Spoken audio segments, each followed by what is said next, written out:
এই ঢাকা শহরে ভাই কেউ কাউরে দেখে না ভাই, পুরো ঢাকা শহর দুনিয়াতে কেউ আপনাকে 2 টাকা দিয়ে সাহায্য করবে না, জ্ঞান দিবে ঠিকই, ঠিক আছে ভাই, সাহায্য করবে না। তো অযথা বসে থাকে লাভ নাই ভাই, কাজ করেন, সমাজের জন্য কিছু করেন, ভালো হইব। এই ঢাকা শহরে 1000 টাকা দৈনিক আয় করার কোনো বিষয় না ভাই, কিন্তু যদি শরম করেন 1 টাকা আয় করতে পারবেন না, শুধু ব্যয় হবে।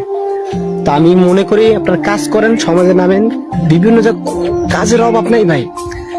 ছোট একটা ব্যবসায়ী, যে আমি যে মালগুলো কিনি, আমার কিনতে 10 টাকা খরচ যায় ভাই। 10 টাকা খরচ গেলে আমি প্রত্যেকটা মাল 20 টাকা করে বিক্রি করি ভাই, প্রত্যেক মালে আমার 10 টাকা লাভ ভাই, ডাবল, বুঝছেন? আরো আছে, আমি তো আপনাদের শুধু সংক্ষেপে বুঝেছি, আরো লাভ আছে। একটা মাল বেচতে 10 টাকা, দৈনিক 200 মাল বেচতে আমার 2000 টাকা থাকে ভাই, 2000। এই ঈদের সময় ভালো গেছে, আমি 200 মাল বিক্রি করতে পারছি ভাই, 2000 টাকা আমি পার ডাই করছি।